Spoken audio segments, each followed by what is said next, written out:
Que Deus abençoe a todos em nome do Senhor Jesus. Hoje eu quero falar sobre a estátua de Nabucodonosor. Mas não foi aquela estátua construída por Nabucodonosor toda em ouro, não. E sim a estátua do sonho de Nabucodonosor, que há uma diferença. E não confundir, né? Bom, mas a leitura que a gente vai fazer agora, de Daniel capítulo 2, ela até parece muito Daniel capítulo 7, como também Apocalipse capítulo 13. Aqui no capítulo 2 a gente vai já ver sobre o sonho de Nabucodonosor. Essa estátua você está vendo aí, que representa exatamente o sonho de Nabucodonosor. No capítulo 7 aqui do livro de Daniel fala sobre 4 animais. Animais terríveis que estariam causando problemas no mundo e que representam todos, como também o livro de Apocalipse. Capítulo 13, onde fala de 2 bestas, uma que sobe do mar e outra que sobe da terra, que em todos os casos representam o sistema.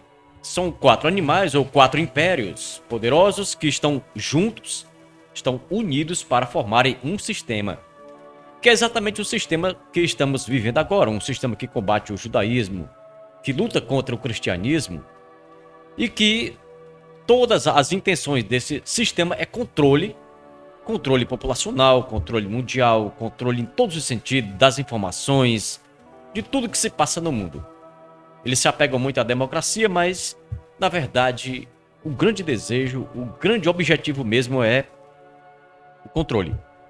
E a gente vai ler agora em Daniel capítulo 2, versículo 28 em diante. Vamos ler aqui alguns versículos para que a gente consiga compreender melhor. É uma leitura um pouco extensa, mas é importante para que a gente consiga entender perfeitamente do que vamos falar. Eu vou diminuir aqui a imagem da câmera e deixar aqui de um ladinho para que a gente possa dar mais destaque aí às imagens, porque eu vou passar aqui alguns slides. Vamos começar a leitura. Daniel capítulo 2, versículo 28 em diante. Que fala assim: Mas há um Deus nos céus, que revela segredos, e ele mostrou ao rei Nabucodonosor o que acontecerá no futuro. Olha só que aqui está dizendo que é futuro. Então pode ser para os nossos dias. Agora lhe direi qual foi o sonho e as visões que o rei teve enquanto estava deitado em sua cama, porque o rei sonhou e não lembrava mais o que havia sonhado, nem lembrava o que tinha sonhado. Imagine entender o que significava o sonho dele. Enquanto o rei dormia, sonhou com acontecimentos futuros, note bem, viu? Relembrando isso aí. Mas aquele, o Deus Todo-Poderoso que revela segredos, lhe mostrou o que acontecerá. E eu sei o segredo do seu sonho, não porque sou mais sábio que os outros, mas porque Deus deseja que o rei entenda o que se passava em seu coração. Em sua visão, ó rei, havia à sua frente uma enorme estátua brilhante, que aqui estamos vendo, por meio dessa imagem aqui, a estátua, né? E a aparência dela era assustadora. Veja que uma estátua muito grande é realmente assustador. A cabeça da estátua era toda em ouro puro. O peito e os braços eram de prata. A barriga e os quadris eram em bronze. As pernas eram em ferro, como você pode ver aí, e os pés uma mistura de ferro e barro. Barro cozido, como diz aqui. Os pés uma mistura de ferro e barro cozido. Em outra versão diz barro de lodo. Ferro misturado com barro de lodo. Enquanto o rei observava, uma pedra foi cortada de uma montanha. Estamos vendo aí a montanha. Estamos vendo aí que a pedra foi cortada, mas não teve o auxílio de nenhuma mão. Nenhuma mão humana, olha. Mas não por mãos humanas. A pedra foi cortada aí sem o auxílio de ninguém. Essa pedra veio lá de cima da montanha, como você vê na imagem aí, e ela atingiu os pés de ferro e barro e os despedaçou, olha. Está vindo aí a pedra aí, já bateu nos pés da estátua e está despedaçando já tudo.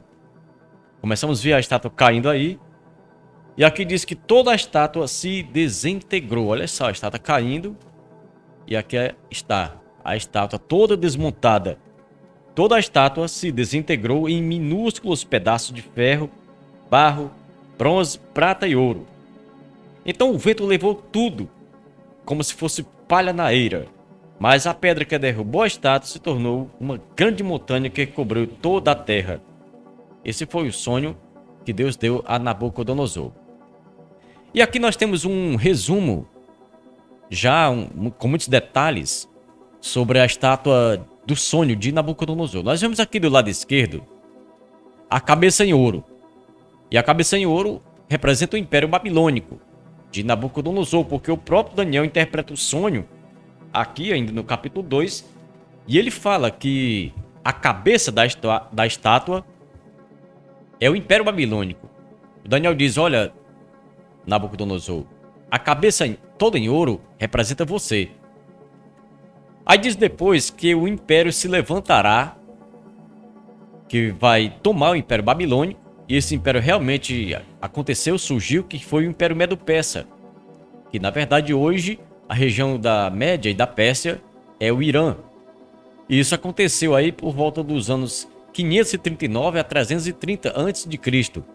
Lembrando que essas datas, elas não são datas em cima, né? Não são datas reais, elas são datas aproximadas de tudo que aconteceu, porque todas as vezes que a gente faz uma pesquisa, os historiadores mudam alguma coisa, algum ano aí, porque não são todos os pesquisadores que têm a mesma opinião, eles não são unânimes com relação às datas, mas essas datas, lembrando aí novamente, que são datas bem aproximadas. O Império Babilônico passou aí cerca de 87 anos dominando. Depois veio o Império Medo-Persa, sobre o qual estou falando agora, que passou muito tempo, foram 209 anos, aproximadamente. E depois teve aí o abdômen e coxas em bronze, né? Nós falamos que a cabeça em ouro é o Império Babilônico, o peito e os braços em prata, né? É o Império Medo-Persa. O abdômen e coxas, ou a barriga e coxas em bronze, é o Império Grego. O Império Grego ele aconteceu aí por volta dos anos 330 a 146 a.C., aproximadamente 184 anos. Esse império ele aconteceu muito rápido. Em 12 anos, Alexandre o Grande, que era macedônio, mas ele dominou em nome da Grécia, financiado pela Grécia, ele conseguiu dominar tudo com seu exército em apenas 12 anos. É uma pena que... É uma pena, não sei. Mas o certo é que Alexandre o Grande, ele passou pouco tempo, aí... Esses 12 anos que ele dominou tudo, ele morreu. Passou pouco tempo no poder. Mas o Império Grego ele foi dividido por 4 generais. A gente vai falar sobre isso aqui tudo detalhadamente depois. Aqui é só um resumo. Depois veio também as pernas em ferro da estátua aqui de Nabucodonosor, que é nada mais, nada menos do que o Império Romano. E esse Império Romano, que teve uma parte dele no Oriente Europeu e outra parte no Ocidente, que muita gente fala que essas duas pernas representam o Império Romano Oriental e o Ocidental, né? E aconteceu aí por volta de 146 a.C. até 476 depois de Cristo, o Império Romano. Só o Império Romano. Mas muitas pessoas ainda acham que o Império Romano ainda existe, né? Não terminou. Porque, na verdade, Roma passou a representar a Europa. E a gente vê que, por exemplo, o Império Norte-Americano é o Império Europeu. O Império Britânico também é um europeu. E a Rússia e outros países da Europa são todos europeus. Então o Império Europeu continua valendo. Continua funcionando aí de forma forte. Mas só que não é só o Império Europeu que está em ascensão. A gente pode ver também que tem o Império Asiático. Tem os árabes, ali os muçulmanos, a mesma coisa. Também que eles estão se destacando demais. E vemos também que a China, a Rússia e a própria Europa está formando outros blocos. Nós temos aí basicamente aí 4 blocos que estão bem destacados no mundo, 4 blocos econômicos. Nós temos, por exemplo, o bloco muçulmano, nós temos o bloco europeu, nós temos um bloco que podemos dizer que é o bloco dos Estados Unidos, que eles, com alguns aliados, ou com vários aliados, formam ali também um bloco. E nós temos outro bloco que pode ser o bloco asiático, ali com China, com Rússia e com outros aliados que eles também têm. Então nós temos 4 blocos.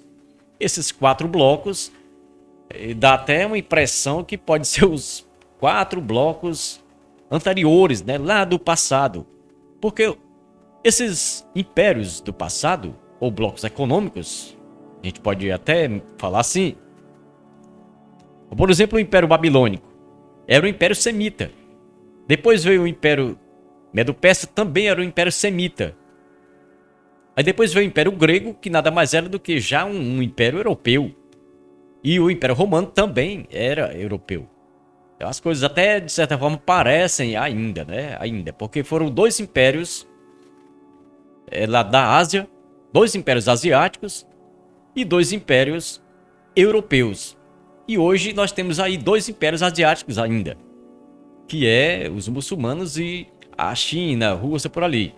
Se bem que a Rússia já é europeia, já fica na Europa, mas é muito perto da Ásia também. E temos aí também mais 2 impérios do passado que continuam acontecendo hoje, 2 impérios europeus. Houve o Império Grego do passado, o Império Europeu, e o Império Romano. E hoje nós temos 2 impérios, que é a Europa, 2 blocos, né, no caso. Hoje a gente não chama império, mas pode chamar bloco. O Império Europeu e o Império Norte-Americano, que também é europeu. Aí, na verdade, são 2 impérios europeus. E a gente vai continuar falando aqui um pouco mais sobre essas informações. E lembrando sobre tudo isso, lembrando que aqui no capítulo 7 de Daniel também fala sobre 4 elementos. Nós vimos aqui os 4 elementos dessa estátua do sonho de Nabucodonosor. Em Daniel capítulo 7, nós temos também 4 elementos para generalizar as coisas. Que foram, na verdade, 4 animais que Daniel sonhou. O próprio Daniel teve um sonho sobre esses acontecimentos do futuro também. Esses animais a gente não vai detalhar agora, a gente vai só adiantar um pouco aqui o assunto, para que a gente possa, no próximo vídeo, já falar sobre esses animais que Daniel sonhou e também que estão escritos ali no livro do Apocalipse, que são a mesma coisa e que representam esse sistema de governo que estamos vivendo, esse sistema de poder que estamos vivendo no mundo agora. Um sistema que quer dominar tudo, ele não quer que outro sistema exista. Nós entendemos que a Torre de Babel, por exemplo, já representa esse sistema, onde são poucas ideias, são poucas informações que as pessoas precisam ter. Na verdade, os seres humanos, os comandados, os liderados, não precisam pensar muito. Quem tem que pensar são os líderes.